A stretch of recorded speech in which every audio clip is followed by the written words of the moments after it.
All right, welcome back, my friends. In the last section, we talked about conditional statements and saw how to add decisions to our code. And then at the end of the section, I gave you an exercise about conditional statements. How'd you do? Well, I certainly hope that you tried to solve it before moving on to this video. But yes, as promised, we're going to work through the solution together. And you'll see that it's not going to take that much time either. Okay, so the question. If a person's age is less than 18, he or she cannot enter the cafe. If the age is between 18 and 23, they can enter the cafe but cannot consume alcohol. If they're greater than 23, then they can go in and consume alcohol. Okay? So, what's the solution? I'll say var age, and I'm not going to give a value to this.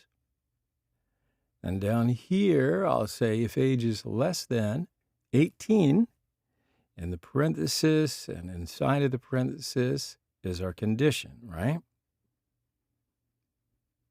Okay, so now inside the curly braces, we are going to write the code that'll be executed if the condition returns true. So, inside the curly braces, I say console.log, you cannot enter cafe. Okay, so this is our first condition. So then we're going to say else if, which means if the first condition is not true, if the age is not less than 18, then JavaScript now will look to this block. Now, I'll say else if, and as a condition, all I'm going to say is age is less than 23.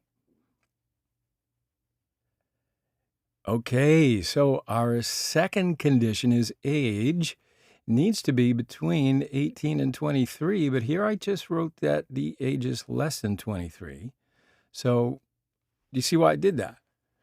Because, as I said, this else if code block will be evaluated just the first case is false.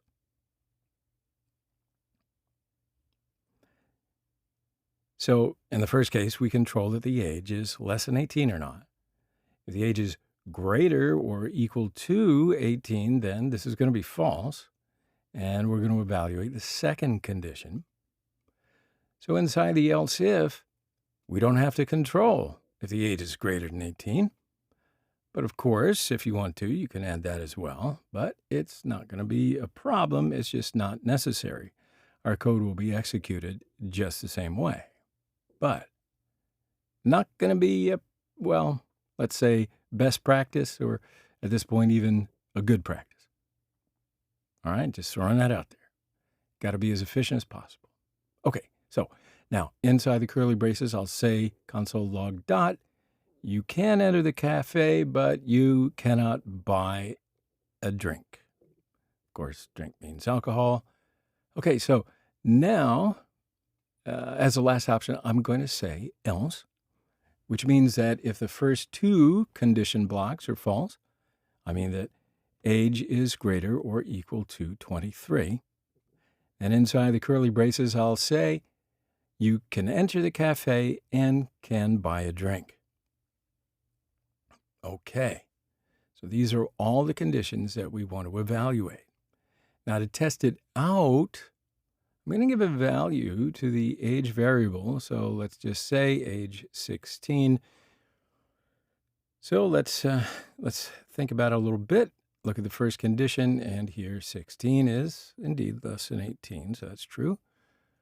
So this first block is true, and this block, which is inside the curly braces, will be executed, and JavaScript will not look further, to check the other conditions, right?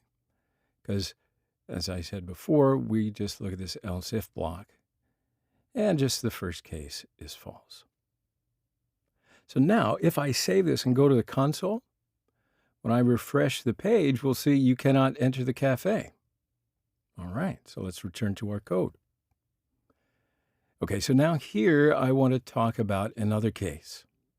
As I said, JavaScript will only look at this else if block, just in case the first block is false, because we say else if, which means that if the first block is false, then look at me, hello. But if I say just another if here, not else if, what do you think is going to happen? Okay, so this time JavaScript looks at the first block and it sees it is true, right? But this time JavaScript will evaluate the next if as well, because we didn't say else if. So it's going to look at and evaluate the other independent if condition, and here 16 is less than 23. That is true, so this time in the console we see the two sentences, because both of these conditions return true. Okay, so here's where we need to be careful. We need to be sure what we want exactly. And even if we want to write two independent if statements, you get it? So we need to be more specific. I mean, if I want to write it in that way, we just need to add the and operator here. So we need to say age is greater than or equal to 18, and age is less than 23. Now, this first if statement is true, but this second one is false. So in the console, we just see the one result. But this second way is not such a good practice after all is said and done either, because in this case, JavaScript just needs to evaluate the second if statement as well with every condition. Does that make sense? So if two cases are connected, then we need to use the else if. Okay, so I'm not going to bother to give other values to test out the code just to save your time, but that begs all kinds of questions for which we have solutions.